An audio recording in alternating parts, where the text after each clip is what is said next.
Olá, muito boa tarde. Começa amanhã em Fátima o 39º Encontro Nacional da Vida Consagrada, que desta vez reflete sobre os seus desafios perante a sociedade atual. Está entre nós o Padre Adelino Ascenso, presidente da Conferência dos Institutos Religiosos de Portugal. Sem esquecer a liturgia do próximo domingo, queremos saber o que está em causa neste encontro que começa já amanhã. Boa tarde, Padre Adelino Ascenso, muito obrigado por estar aqui entre nós. Uma semana que passa a encontro. Estamos-nos a referir habitualmente, estávamos habituados à Semana da Vida Consagrada. Agora acharam por bem dar-lhe este nome Encontro Nacional? Sim, porque acaba por ser um encontro que não é um encontro que dure uma semana. São 4 dias de formação permanente da vida consagrada e nós decidimos então passar a denominá-lo Encontro Nacional de Vida Consagrada. Desta vez com um tema muito específico, os desafios da sociedade atual à vida consagrada. Vivemos num mundo em transformações aceleradas, os ritmos são hoje muito apressados e a vida consagrada tem desafios muito evidentes perante os quais tem que responder. Sim, a vida consagrada não pode ficar aliada de todas essas transformações, porque essas transformações incluem naturalmente a transformação dentro da própria vida consagrada. Nós, na CIRP, neste momento, somos constituídos por 132 institutos, 94 femininos e 38 masculinos, institutos de vida religiosa, institutos religiosos e sociedades de vida apostólica. E, naturalmente, a par de todas aquelas dificuldades que são inerentes a todos os institutos, em todos os lugares onde estamos, que é o envelhecimento dos seus membros, a falta de vocações, poderá haver também um certo desencanto, uma autocomiseração, uma tentativa de se recolher no seu centro, porque aí podemos sentir-nos mais protegidos. E a sociedade atual, principalmente esta imensa ou fortíssima secularização, este mundo secular, leva-nos a avançar para novas interrogações. Isto é, tentar responder àqueles desafios que nos são apresentados, que são muitos. Desde logo, nesses desafios fazem aqui uma referência à necessidade das qualidades humanas e espirituais de quem opta pela vida consagrada. É preciso hoje estar no mundo também com outra atitude, uma atitude de leitura, de capacidade de leitura e de interpretação da realidade contemporânea para assim ir ao encontro daqueles que são os questionamentos dos homens e das mulheres de hoje? Sem dúvida. Se bem que talvez seja bom frisar que a vida consagrada, os candidatos à vida consagrada, não são pessoas clinicamente puras. Todos nós temos as nossas dificuldades, os nossos conflitos interiores e exteriores.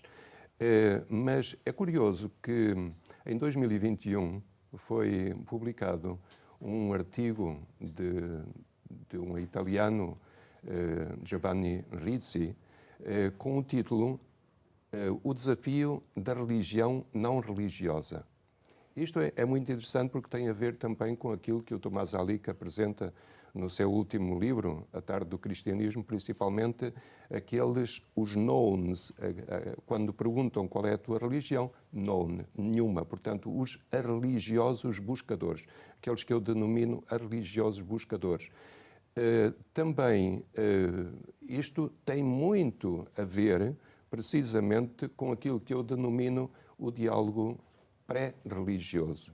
E aí sim, nós, tanto os candidatos à vida consagrada como o cristão em geral, como o ser humano em geral, tem que estar com as portas do coração escancaradas para entrar no mundo e tentar, a partir dessa entrada no próprio mundo, tentar ser fermento no seu interior. Portanto, depreendo, referiu essa observação do Thomas Alick, que será uma figura também em estudo neste encontro nacional. Há uma, digamos, podemos falar, entre aspas, de um apetite, de uma predisposição, de uma busca da sociedade atual, essa religião não religiosa, digamos assim, que ninguém sabe identificar muito bem, mas corresponde a um determinado vazio, a algo que se pretende preencher. E aí há, digamos, uma resposta que é pedida à Igreja. Sim, usou a palavra, eu penso que é a palavra-chave, que é busca. Todos nós temos um anseio de nos encontrarmos com o transcendente. Todos nós, sejamos religiosos ou não, sejamos vida consagrada, cristãos, ateus, sejamos o que formos de nomenclatura, todos nós temos a fagulha divina. E, portanto, temos esse anseio para o encontro com o transcendente. É precisamente aí, e esse é o estrado, aquilo que eu denomino o estrado antropológico identitário, é aí que nós temos que tentar tocar-nos mutuamente. Tocar-nos mutuamente. Não é nós irmos apresentar uma receita, mas irmos aprender com o outro, tocarmos-nos mutuamente, aprendermos uns dos outros e caminharmos juntos, já que é juntos que constroem os sonhos. Podemos dizer que o mundo de hoje não coloca propriamente aos consagrados uma dificuldade, antes uma oportunidade também. Sim, a grande dificuldade deve ser ainda maior oportunidade. Qualquer crise é uma oportunidade. E nós não podemos concentrar-nos apenas na dificuldade da crise. Temos que procurar ultrapassar essa dificuldade, transformando-a em oportunidade. Portanto, um desafio é sempre uma possibilidade de nós avançarmos, porque se nós estagnarmos, não estagnamos, retrocedemos, porque o mundo continua a caminhar. Nós temos que avançar destemidamente. Por isso, o desafio passa por, na especificidade de cada carisma, não é? Que anima cada um destes itinerários também de vida religiosa consagrada. Há que saber arriscar, há que saber ser criativo, há que ter capacidade para nos desinstalarmos daquilo que são rotinas e práticas de sempre. Talvez aí seja grande parte da dificuldade resida nisso mesmo. Talvez essa seja uma das grandes dificuldades. Nós precisamos, de facto, de arriscar, destemidamente. Claro que não é aventureiramente, mas não fugir às dificuldades, não fugir aos desafios. Porque, repito, as dificuldades, os desafios, as crises são sempre uma oportunidade. É necessário nós vermos aí a fagulha do divino que o transforma em oportunidade. É também um destes itinerários a apelar à capacidade de ser testemunha no mundo de hoje. Talvez também para aqueles que se apresentam em nome de Deus, saber que já não se vai trabalhar no espectro da grande cristandade, de grandes massas, não é? Crentes, mas exercer um trabalho dirigido à pessoa em concreto, que tem um nome, que tem uma circunstância de vida, que habita uma realidade. Passa por aqui um bocadinho esta proposta de Deus hoje no mundo. Sem dúvida, o acompanhamento personalizado e o testemunho. Porque o testemunho verdadeiro atrai ou repele, nunca deixa ninguém indiferente, desde que seja o testemunho genuíno.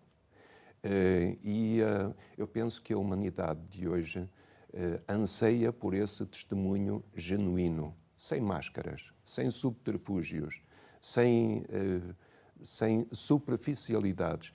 Eu considero que nós temos que romper a superficialidade, essa crosta de superficialidade que nos está a avassalar. Isso é algo que nós teremos que ter consciência. Mergulharmos em águas mais profundas, não ficarmos apenas pela superficialidade da vida diária, da espuma dos dias. O que é que vai acontecer nestes dias? O que é que vai ser abordado? Que temáticas vão procurar dedicar alguma atenção para que isto passe um bocadinho à prática e inspire a ação no mundo dos religiosos? Sei que estão atentos, nomeadamente a questões como a inteligência artificial, novas abordagens do mundo. Sim, nós vamos começar precisamente por vermos o contexto da sociedade atual, na sua dimensão do movimento, digamos, quase movimento secular, e também quais são os desafios da vida consagrada. E a partir daí vamos apresentar alguns desses desafios, incluindo também o digital, o mundo digital, que não nos pode passar ao lado, que nós temos também que debruçar-nos sobre esse mundo, e a inteligência artificial, que nós devemos tentar fazer com que esse mundo digital e a inteligência artificial, como refere o Papa na sua mensagem para o Dia Mundial da Paz deste ano, que sejam instrumentos a caminho da paz, que nos conduzam à paz. Nunca o contrário, que nos conduzam à paz. Portanto, no fundo, nós, vida consagrada, temos que estar atentos. Sempre atentos. Alerta. E é um tema que vamos acompanhar, certamente, nestes dias na agência Eclésia. Padre Arlindo Nascenso, habitualmente neste dia da semana detemos também a nossa atenção na proposta bíblica da liturgia do próximo domingo, é o sexto domingo do tempo comum. Vamos então escutar o Evangelho de Marcos. Naquele tempo veio ter com Jesus um leproso. Prostrou-se de joelhos e suplicou-lhe: Se quiseres, podes curar-me. Jesus, compadecido, estendeu a mão, tocou-lhe e disse: Quero, fica limpo. No mesmo instante, o deixou a lepra e ele ficou limpo.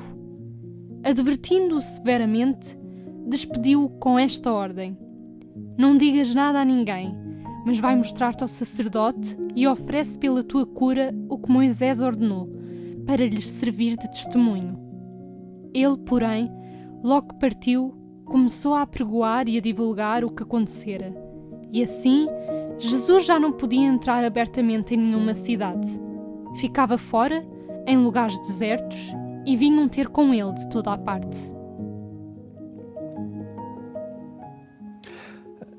Padre Arlindo Nascenso, num domingo, este sexto domingo do tempo comum, que é também Dia Mundial do Doente, ficamos aqui com um excerto de Evangelho de Marcos que faz uma colagem perfeita a esta proposta também deste dia. Sim, faz uma colagem perfeita, e é curioso que ocorrem-me assim, de repente, 3 palavras que, naturalmente, que estão aí no Evangelho, que é a lepra, a exclusão e o toque. Isto também está ligado à primeira leitura, porque há sempre essa ligação entre a primeira leitura e o Evangelho. Mas Jesus vê com os dedos, toca. A lepra conduz à exclusão. E Jesus é aquele que toca e se deixa tocar. E eu considero que cada um de nós tem um ponto de exclusão, tem um resquício de lepra. Eu recordo-me da primeira vez que fui à Índia e que, quando estava em Calcutá, já foi há muitos anos, e recordo-me de uma cena que me impressionou profundamente, que foi um leproso estender a mão já sem dedos. Isso foi uma cena que me chocou profundamente. E há um romance do Shusaku Endo, do escritor católico japonês Shusaku Endo, O Rio Profundo, cuja parte final é passada em Varanasi, na cidade sagrada do hinduísmo, na margem esquerda do rio Ganges. E há há 5 personagens japoneses cada um pelas suas razões específicas, decidem fazer uma viagem à Índia, uma excursão, uma peregrinação, e encontram-se precisamente aí em Varanasi, cada um na sua situação diferente. E há um personagem, que é o Numada, que vai com uma jovem, que é Mitsuko, e vão a caminhar pela rua e veem dos dois lados, nos passeios, imensos pobres, sentados, esfarrapados, alguns leprosos, e de repente esse Numada, que é um homem que não tem qualquer religião, que vive no mundo secular, de repente ele para e olha para eles e diz à jovem: mas eles são humanos, exatamente como nós. Eles são humanos, exatamente como nós. E aí houve uma transformação no seu interior. Digamos que houve um processo de conversão. É aquilo de que todos nós necessitamos. Porque a primeira reação é desviarmos o olhar, para que aquilo não nos choque, não nos entre no nosso coração. Esse Numada, através dessa cena da qual ele não desviou o olhar, permitiu que houvesse essa transformação no seu interior. Eu, sempre que vou à Índia, e principalmente ao norte da Índia, eu passo alguns dias nessa cidade de Varanasi e vou à noite tomar chá a um lugar, uma pequenina tenda, onde há um entrelaçar impressionante entre a vida e a morte. Porque ali ao lado, na margem do rio, há o recinto, um dos recintos onde são incinerados os corpos. E então vêm aqueles homens, os sem casta, vestidos de branco sujo, vêm ali tomar chá e surpreendem-se com a presença de um estrangeiro. Começamos a conversar e depois despedem-se com um aperto de mão. E porquê é que eu tenho que ir sempre àquele lugar, sempre que vou ao norte da Índia e a Varanasi? Precisamente porque talvez eu ali me sinta tocado na minha exclusão. Precisamente no meu resquício de lepra. Todos nós temos um resquício de lepra. Todos nós temos uma sede de tocarmos e sermos tocados. Assim como aqueles, precisamente, do Evangelho, que são tocados por Jesus. E também sentimos, muitas vezes nas nossas comunidades, a repulsa por lepras diversas que tantas vezes vamos querendo que fiquem à porta das nossas igrejas. Sim, as lepras que nos levam, como eu já dizia há pouco e como referiu também o Papa, que nos levam a olhar para o lado, a desviar o olhar. E isso, desviar o olhar, é terrível, porque se nós tivermos consciência da nossa atuação no dia a dia, no nosso cotidiano, nós apercebermos-nos de que muitas vezes desviamos o olhar, precisamente porque temos sempre boas justificações, mas desviamos o olhar daquele que mais precisa. E o Papa Francisco, nesta mensagem para o Dia Mundial do Doente, refere precisamente que nós devemos colocar no centro os pobres, os doentes, os caídos, os fragilizados. E é muitas vezes de quem nós desviamos mais o olhar, porque consideramos que ele é aquele que está excluído quando nós próprios nos estamos a excluir. De alguma forma, quase que já comentámos também a primeira leitura, onde encontramos algumas regras muito práticas para lidar com aqueles que são atingidos pela lepra, pela doença.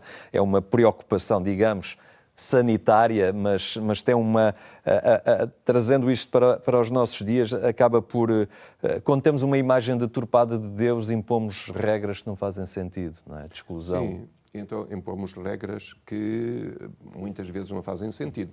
Por questões sanitárias fazem sentido, sim senhor, mas o problema é quando essas regras se transformam precisamente em exclusão.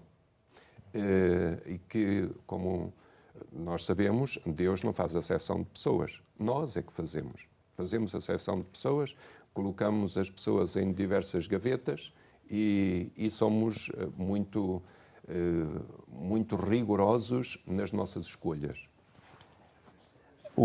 A leitura seguinte, o nosso tempo também está a chegar ao fim, é da primeira epístola de Paulo aos Coríntios, e aí ele pede para sermos imitadores de Cristo. Como ele procura ser, também nós fazermos isso e marcar com essa imitação de Cristo, este Cristo que acolhe, que vai ao encontro, preferencialmente daqueles que vão sendo postos à margem, não é?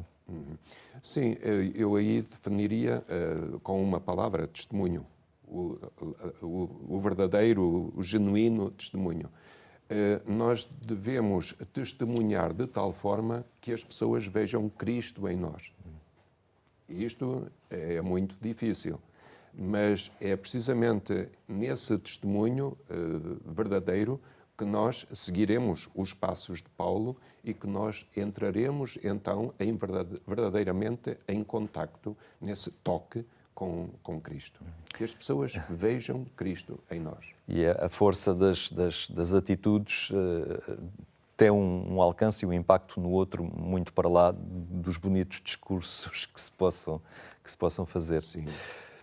Padre Adelino Nascença, muito obrigado por esta partilha, por nos ajudar a compreender o alcance destas leituras e também por partilhar connosco aquilo que nos próximos dias estará em debate neste Encontro Nacional da Vida Consagrada. Muito obrigado. Também.